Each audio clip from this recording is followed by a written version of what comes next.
ഇതിൽ ഈ അന്വേഷണത്തിൽ കുടുംബം തൃപ്തരല്ല എന്നുള്ളതാണ്. കാരണം ഇപ്പോൾ ഡോക്ടറെ സഹായിക്കാനുള്ള ഒരു നടപടിക്രമം നടക്കുന്നു, അല്ലെങ്കിൽ ഡോക്ടറെ സഹായിക്കാനുള്ള സമ്മർദ്ദമുണ്ട് എന്നുള്ളതാണ്.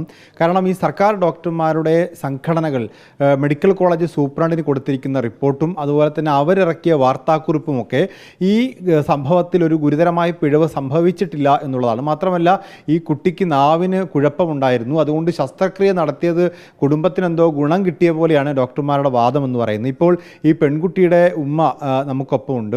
ഈ കുട്ടിക്ക് എന്തെങ്കിലും നാക്കിന് കുഴപ്പമുണ്ടായിരുന്നു? ഇല്ലല്ലോ, അവൾക്ക് അങ്ങനത്തെ ഒരു കുഴപ്പമുണ്ടായില്ല. അവളെല്ലാം സംസാരിക്കുന്ന കുട്ടി തന്നെയാണ്, അങ്ങനത്തെ പ്രശ്നമൊന്നും. ചികിത്സ തേടിയിരുന്നു? ഇല്ലില്ല, അങ്ങനത്തെ ചികിത്സ നമ്മൾ ചെയ്തില്ല. അവൾ നല്ല സംസാരിക്കുന്ന കുട്ടിയാണ്, പിന്നെ അതിൻ്റെ ആവശ്യമില്ലല്ലോ. ഈ കൈ വിരലിന് ശസ്ത്രക്രിയ കൊണ്ടുപോകാൻ ആശുപത്രി സർജറി വാർഡ് കയറ്റി നാക്കിന് ശസ്ത്രക്രിയ ചെയ്ത് കൊണ്ട് പുറത്തേക്ക് ഇറക്കി. ഡോക്ടറുടെ പ്രതികരണം എന്തായിരുന്നു? ആദ്യത്തെ പ്രതികരണം ഡോക്ടർ പറഞ്ഞു ഡോക്ടർക്ക് അബദ്ധം പറ്റിപ്പോയത്, നമ്മൾ കരഞ്ഞപ്പോൾ അടിയിൽ എന്തോ കണ്ട് അങ്ങനെ ചെയ്താന്ന് ഡോക്ടർ പറഞ്ഞത്. പിഴവ് പറ്റിയെന്ന് ഡോക്ടർ സമ്മതിച്ചു? ഡോക്ടർ പറഞ്ഞു. ഡോക്ടർ എഴുതി 2 കുറിപ്പുകൾ നിങ്ങൾക്ക് എഴുതി തന്നിട്ടുണ്ടല്ലോ. ഡോക്ടർ എഴുതി ഒപ്പിട്ടെന്ന് ഡോക്ടർക്ക് പറ്റിയ അബദ്ധമാണ് പറഞ്ഞിട്ട്.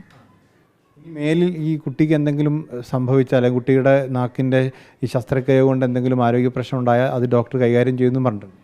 അങ്ങനെ പറയും. ഡോക്ടർ പറഞ്ഞു ഇനി ഒന്ന് കൂടുതൽ സംസാരിക്കുകയുള്ളൂ, 100% ഉറപ്പരാന്ന് പറഞ്ഞു. ഒരു പിഴവുണ്ടാവില്ല? ഒരു പിഴവുണ്ടാവില്ല, നല്ല സംസാരിക്കുകയുള്ളൂ കൂടുതലായിട്ട്. അപ്പോൾ അന്ന് ഈ പിഴവ് പറ്റിയെന്ന് ഡോക്ടർ സമ്മതിച്ചതാണ്? നിങ്ങളുടെ ഈ പറയുന്ന നാവിന് ശസ്ത്രക്രിയ നടത്തി മാറിപ്പോയി അബദ്ധം പറ്റിയെന്നുള്ള ഡോക്ടർ ഇങ്ങോട്ട് വന്ന് പറയുമായിരുന്നു, നിങ്ങൾ ഇത് തെറ്റ് കണ്ടുപിടിച്ചപ്പോൾ ഡോക്ടറോട് അങ്ങോട്ട് ചൂണ്ടിക്കാണിക്കായിരുന്നു? ഡോക്ടർ അറിഞ്ഞില്ല ഡോക്ടർക്ക് തെറ്റ് പറ്റിയത്, നമ്മളിപ്പോൾ പറഞ്ഞതിന് ശേഷം ഡോക്ടർ അറിഞ്ഞത്. നിങ്ങൾ അങ്ങോട്ട് ചൂണ്ടിക്കാണിച്ചപ്പോഴാണ് ഡോക്ടർക്ക് തെറ്റ് ബോധ്യപ്പെട്ടത്? ഡോക്ടർ അറിഞ്ഞില്ല ഡോക്ടർക്ക് തെറ്റ് പറ്റിയത്, നമ്മൾ പോയി പറഞ്ഞതിന് ശേഷം ഡോക്ടർ അറിഞ്ഞത്. സൂപ്രണ്ടിനെ പോയി പരാതി പറഞ്ഞിരുന്നു? കൊടുത്തു. സൂപ്രണ്ട് പറഞ്ഞിരുന്നു? സൂപ്രണ്ട് അതിനെ പറ്റി എന്തല്ല പോലെ സംസാരിച്ചത്, സൂപ്രണ്ടിനായിട്ട്. ഹസ്ബൻഡാണ് സംസാരിച്ചത്.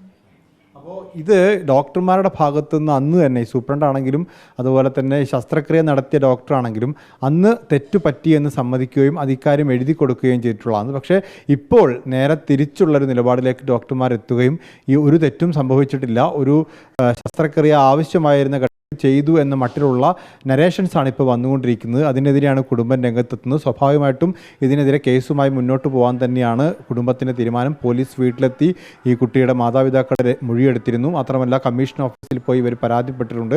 കമ്മീഷണർ ഓഫീസിൽ വെച്ചിട്ടും ഈ കുട്ടിയുടെ രക്ഷിതാവിൻ്റെ മൊഴി പോലീസ് രേഖപ്പെടുത്തിയിട്ടുണ്ട്.